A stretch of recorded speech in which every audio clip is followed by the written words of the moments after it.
Back on the Marching to Madness College Basketball Zoomcast podcast this afternoon with Coach Mike Magpayo making another appearance here on Marching to Madness. UC Riverside went 14-8 last year in his first season. He's got the Highlanders off to a 2-1 campaign here over their first three games. Coach, welcome back. Thanks for having me, Ken. I appreciate it. Hey, you know what we're here to talk about first and foremost? Obviously, Temple transfer J.P. Moorman hit a 70-foot buzzer beater down in the Valley of the Sun for a 66-65 win at Arizona State. I'm just curious what your thoughts were when he released the shot and then your emotions after it got the big swish. When he released the shot and I was looking at it, I thought it was short the whole time. So I was, and then Kamani Lawrence, one of their players, jumped, and I was like, oh, maybe he'll goaltend, and I was hoping he'd goaltend, and it went through, and then I was just in shock, really disbelief, and everybody went wild, and for some reason, I felt for Coach Hurley, and I just walked over to Coach Hurley, shook his hand, said sorry, and I just thought that was my initial reaction, and then obviously we just celebrated like crazy in the locker room. You should have. I mean, my reaction was, he made it. Exactly. Yeah, exactly. I did the same thing. I couldn't believe it. I put my hands in the air, put my hands on my head. I was in shock. Couldn't believe he made it. See, that's what I keep saying. You know, college basketball, we have those March Madness moments every night from the first day of the season. It's awesome for our university. Awesome. Just because we just had one in the first week of November, and for us to have a moment like this, and obviously it doesn't matter in the long journey of this season. We have bigger goals and whatnot, but it is hopefully we collect more of those moments. So that's what I've been trying to tell the guys as we've been trying to move on, which is hard to do, obviously, and push forward. Yeah, obviously hard to move on. How was the reception on campus, though?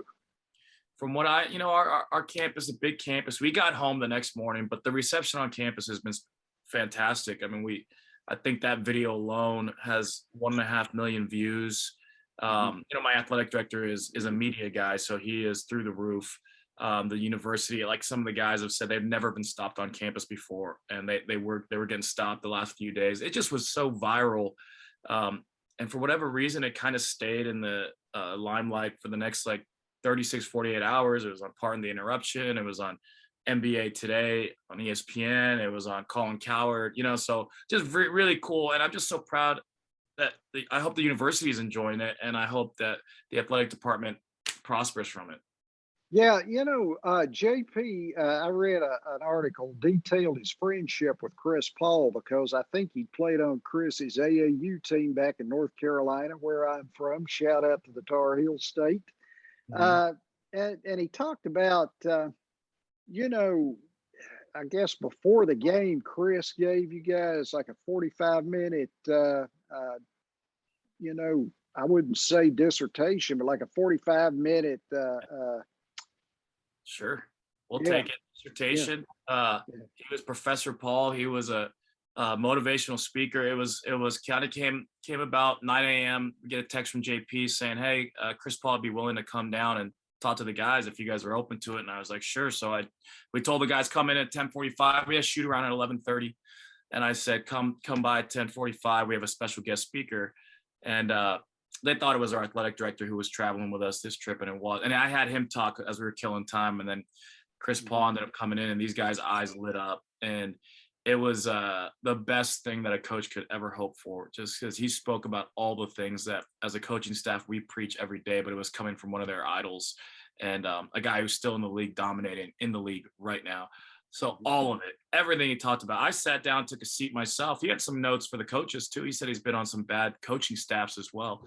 And that being a synergy with each other, in synergy with each other is hugely important. I don't think that I'm superstitious. I'm not going to lie. But I don't think that happens without Chris Paul. We went to shoot around. We were late for shoot around, but I was kind of sitting there going we're going to get more out of it. Even if we miss shoot around, we're getting more out of this than we could ever imagine, than a shoot around is going to do for us. But we went to shoot around. The guys were flying around. I didn't have to coach them that hard. And that next hour, just from listening to Chris Paul and the way that he approaches everything, and then it was kind of our pregame talk. It was about relationships, and then he was big on, like, you guys call these guys your dogs. You guys have real relationships with each other. I bet you guys all talk on the bus or when you're playing video games. How are you on the court? How are you really holding each other accountable? Are you really honest with each other? He said, Jay Crowder, he'll tell me when I'm stinking it up on defense. And he just kind of got that. And our guys were so connected during that game, which was needed in that environment on the road. That's awesome. I always love hearing about, like, the NBA players, coming and imparting their wisdom to teams, college teams or high school teams or whomever. And that's a source of motivation that it's hard to get, I would think, from anywhere else. Yeah, it's like I'm obviously I'm a new parent. You just met my 1-year-old, but oh yeah, Luca. I'm sure it's just like, these are your kids, and sometimes they don't listen to you as much as they might listen to somebody else. And I'm telling you, that 45 minutes, he talked about how he eats, how he still lifts every day, how his relationship with his teammates, how he watches every single game on film. And of course he does. That's how you get to be a 36-year-old legend, Hall of Famer, in conversation to be the best point guard ever. I'm a Magic Johnson fan, so I always put Magic first. But he's in the mix, and he's shorter than me. I'm 6 foot, and I was, so that's how you get to that level. It's just elite work ethic.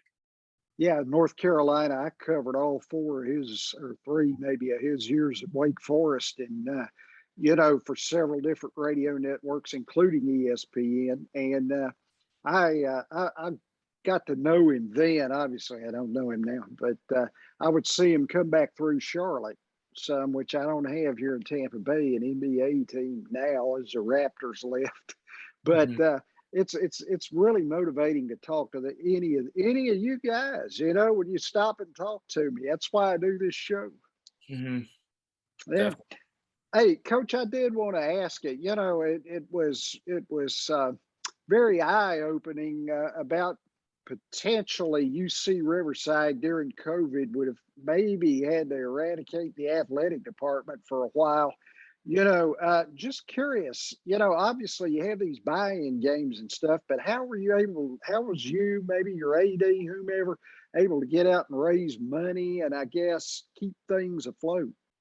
Yeah, so they started talking about it during COVID last August, and it was just an budget advisory committee who had a couple ideas to cut public policy, cut athletics department. We obviously had to address it with our team in August, and we were still apart. We didn't get together as a team until October 1st last year, because they were very strict in California, and especially in the UC system. But basically our current athletic director, Wes Millett, put together a strategy, a Keep UCR Athletics campaign. I addressed it with our team very early, and I talked about faith, and then we didn't talk about it much again. It was definitely hanging over their heads and hanging over our heads, but we really took a 1 day at a time approach last year, which kind of worked out because COVID and taking your test 3-4 times a week and having games canceled and putting new games on the schedule. We kind of needed that approach. And for me, especially being a first-year head coach last year. So we kind of were able to compartmentalize and put that away. Now, Wes Millett, our interim AD, athletic director, like I said, he got it done. And he basically pulled all of the, we also, our current athletic director during that time, she left in January. And then so Wes took over, and he was already our chief of staff, but he really just did a great job to bring the university together, talk about it when it was needed, like on ESPN. He had a couple interviews and whatnot, but do it in a non-adversarial way with the university. And in May, I think May 6th it was, I heard him say it on an interview recently, was when they officially said they're going to move forward with Division I athletics.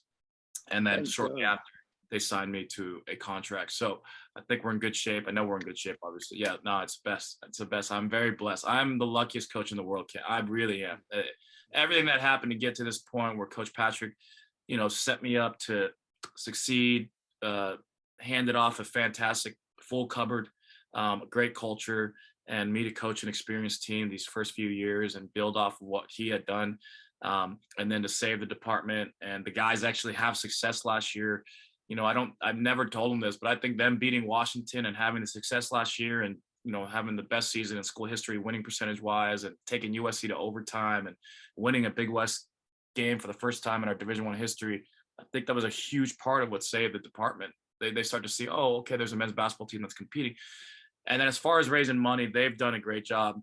Wes has galvanized the community, again, our interim AD, and we even had a tip-off dinner for the first time ever, and we raised like a quick but very important 40 grand for, you know, it just all matters. And it's starting to snowball, and you're starting to see it, you're starting to feel it. And then now we get to like pound our fists and go, there's nothing else. Even though all the great things that this 25,000 student university does, there's nothing else that can get 2 million views in a, you know, something like that. Obviously a once in a lifetime shot, but yeah. I'm just so happy for the university in California, Riverside. It's just great for everybody. Well, you know, nothing galvanizes a school, a community, or whatever like it's sports teams. It brings everybody together. You leave all these petty indignancies at the door because we're all on the same page, you know? Well, you know, I know you're doing it with solid defense there. You held Arizona State to 39.1%. In fact, all three of your opponents are just 24.4% from three. Talk about the connectivity on defense and what you've seen there so far.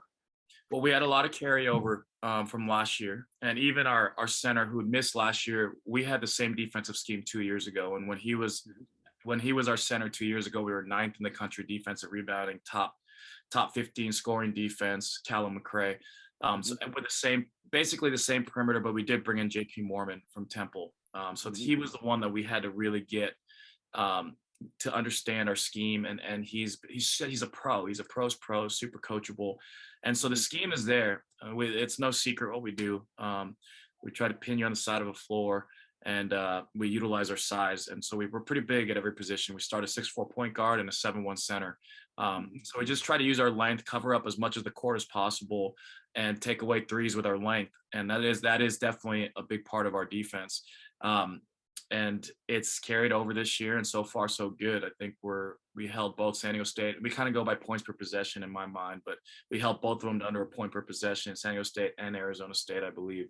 And our third opponent, La Sierra. So we're off to a good start there. That is who we are. That is what I demand. You got to defend and rebound, and then we'll let you play a free-flowing offense.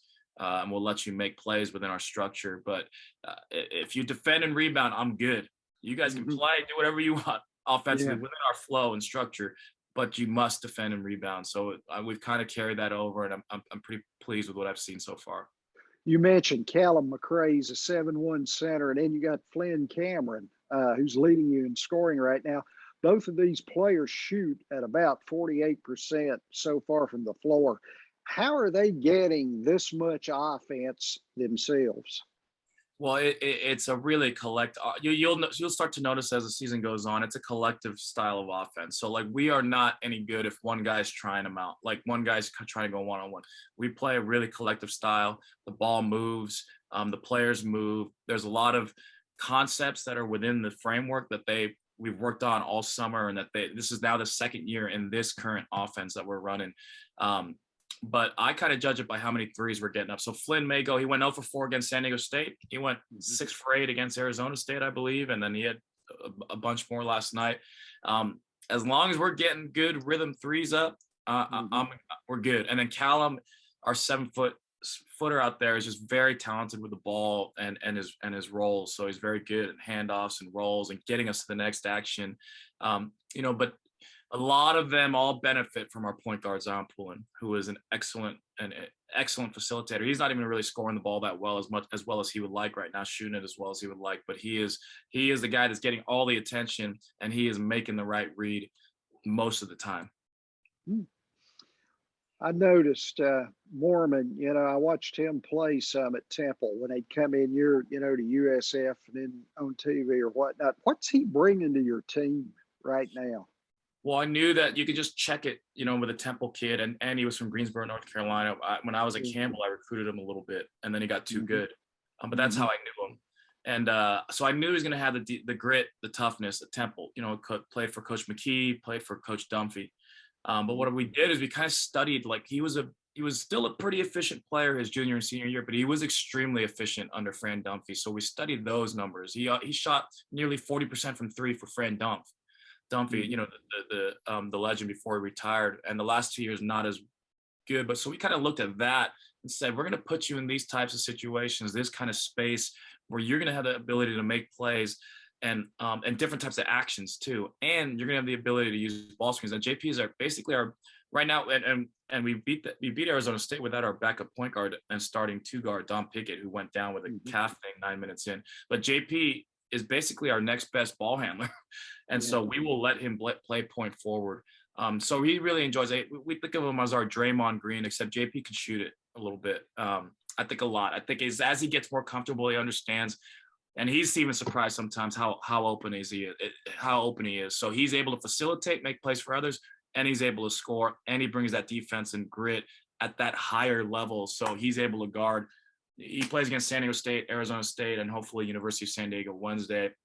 He's not surprised by any of the athleticism or physicality. He matches up just fine.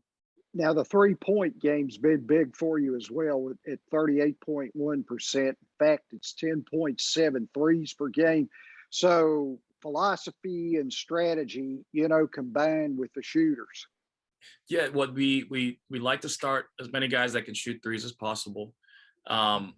But Callum brings a different element to us where Callum can really, you can throw the ball into Callum and he can work out of the post, and JP can work out of the post a little bit. But yes, like we are into it. We like rhythm threes and we like rim twos. We're not shooting the ball well from two right now, which we're talking about a lot, and that needs to improve for us to be, because we can't just be that team, which we have been in the past, that just shoots threes. Like we have to have some force at the rim and in the paint.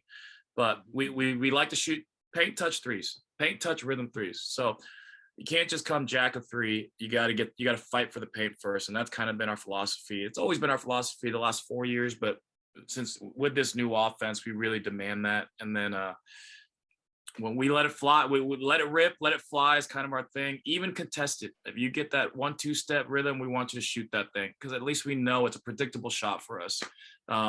And that helps with our offensive rebound, and which in turn helps with our transition defense. But yes, it's a big part of our to win road games, especially against teams that may be more talented, whatever, if people say that they are, whatever, high major teams, then you have to make threes on the road.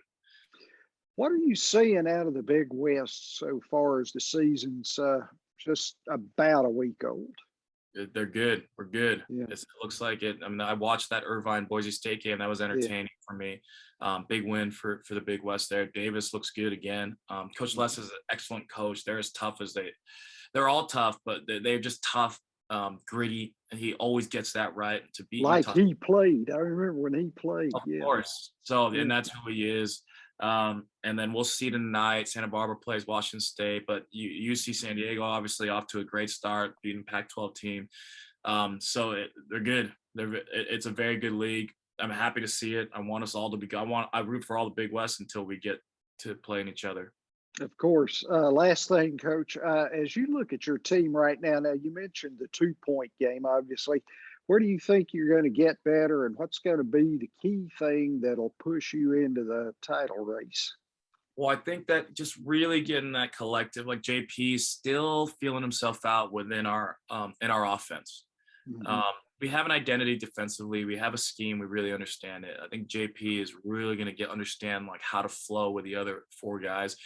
And I think Callum McRae, who's bottom line is he sat out all last year, so this was his third game back, will only get better. And I've seen massive improvement even in the last month. Like I think he's just going to keep getting better, going to keep getting more confident out there. And you know, he had a little knee thing, but it's very strong, knock on wood. He's recovered well. And so I think that the sky's the limit for Callum this year. I think he can be he's already good at like getting us flowing in offense, but I think he's going to be a force down low, and he's going to start finishing those 2-pointers down there, and will be hopefully make us really hard to guard, because you have to account for him down there. He's big. And then with shooting around him, we should be effective.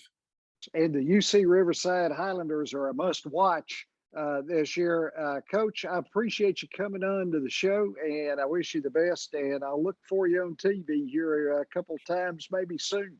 Yeah, thanks, Ken. Appreciate it.